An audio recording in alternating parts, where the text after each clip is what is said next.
이와 함께 내란 사태 당시 계엄 사령관 박안수 전 육군 참모총장에 대한 검찰 공소장을 JTBC가 입수했습니다. 이 공소장에도 대통령이 144차례 등장합니다. 검찰은 이렇게 윤 대통령을 정조준하면서 박 전 총장도 내란 사태에 적극 가담했다고 봤습니다. 최규진 기자입니다. 박안수 전 육군 참모총장과 곽종근 특수전 사령관의 공소장에는 대통령이란 단어가 각각 144번 등장합니다. 여인영 국군 방첩사령관, 이진우 수도방위 사령관의 공소장도 거의 비슷합니다. 김용현 전 장관의 공소장이 그랬던 것처럼 12.3 내란 사태는 정점 윤 대통령을 가리키고 있다는 분석입니다. 자신은 TV를 보고 계엄 사실을 알았다며 적극적으로 가담하지 않았다고 주장해왔던 박안수 전 육군 참모총장. 그래서 대통령께서 담화하시는 걸 보고 알았고 바로 이어지는 정군 지휘관 회의에서 명확하게 인지가 했습니다. 국회에 군부대 투입할 때 군부대 투입의 명령을 하셨죠? 군부대 명령하지 않았습니다. 하지만 검찰 공소장에 따르면 박 전 총장은 계엄 사령관에 임명되자마자 구체적인 계엄 사령부 구성과 소집 명령을 내린 것으로 드러났습니다. 육군 정보작전 참모부장에게 부장, 실장과 이들을 지원할 차장, 과장 각 2~3명씩을 모아 올라오라고 지시했습니다.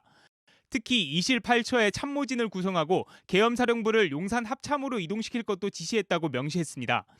실제 이에 따라 다음 날 새벽 육군본부에서 참모진을 태운 대형 버스 2대가 출발을 준비하기도 했습니다. 검찰은 4일 새벽 2시 30분까지 육군본부 소속 계엄사령부 참모진 34명이 구성됐다고 밝혔습니다. JTBC 최규진입니다. 국회에 나온 군 지휘관들이 너나 할 것 없이 손을 든 이 장면. 계엄 선포를 TV 보고 안 사람 손 들어보라고 했더니 이렇게 우르르 손을 든 겁니다. 계엄 선포 이틀 전에 이미 관련 임무가 내려왔다는 증언이 나왔는데 이렇게 손을 든 군인들 과연 믿을 수 있는 건지 역시 수사가 필요합니다. 이어서 윤세민아 기자입니다.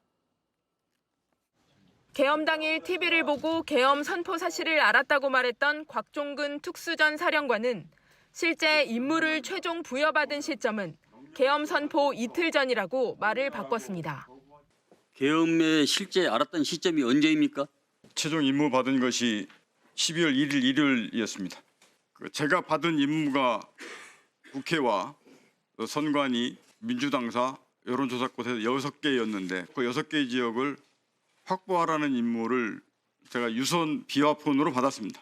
계엄 당일 특수전 사령부와 함께 국회에 투입된 수도방위사령부, 정치인 체포 등 주요 지시를 받은 방첩사령부 역시 비슷한 시점에 임무를 받았을 것으로 추정됩니다.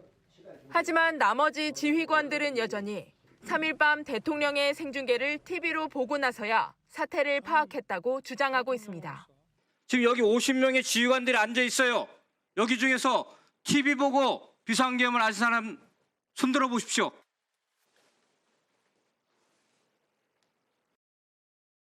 아직도 계엄사령관은 TV 보고 알았습니까? 예. 야당에선 이미 군 지휘관들이 서로 말맞추기를 한 정황이라고 지적했습니다. 이미 비상계엄 관련자들이 말이 맞춰져 있기 때문에 진술하지 않았다고 합니다. 내란 수사를 의식해 계엄 단순 가담자로 인정받기 위한 의도라는 지적도 나옵니다. JTBC 윤세민입니다. 네, 김용현 전 장관, 또 노상원 씨 등 내란 사태의 등장인물들 한 가지 공통점이 있습니다. 하나같이 육군 사관학교를 나왔다는 겁니다. 김 전 장관이 국방장관으로 지명됐을 때부터 육사 파벌을 만들려 한다는 우려가 나왔었는데 그 우려가 내란 사태로 현실화한 겁니다. 황예린 기자입니다. 김용현 국방부 장관 후보자 시절 군내 파벌을 형성하는 것 아니냐는 비판이 나왔습니다. 전두환 군부의 하나회처럼 김용현의 3대 군벌 형성이 되고 있다. 중앙고조, 육사고, 그리고 근무연, 육사 38기와 수방사를 중심으로 해서 중안파 육사 38기 전성시대. 실제 12.3 계엄 사태를 기획하고 모의한 이른바 계엄 조직도를 보면 육사 출신으로 가득합니다. 김 전 국방부 장관이 육사 38기고 계엄 사령관으로 임명됐던 박안수 육군 참모총장은 46기입니다.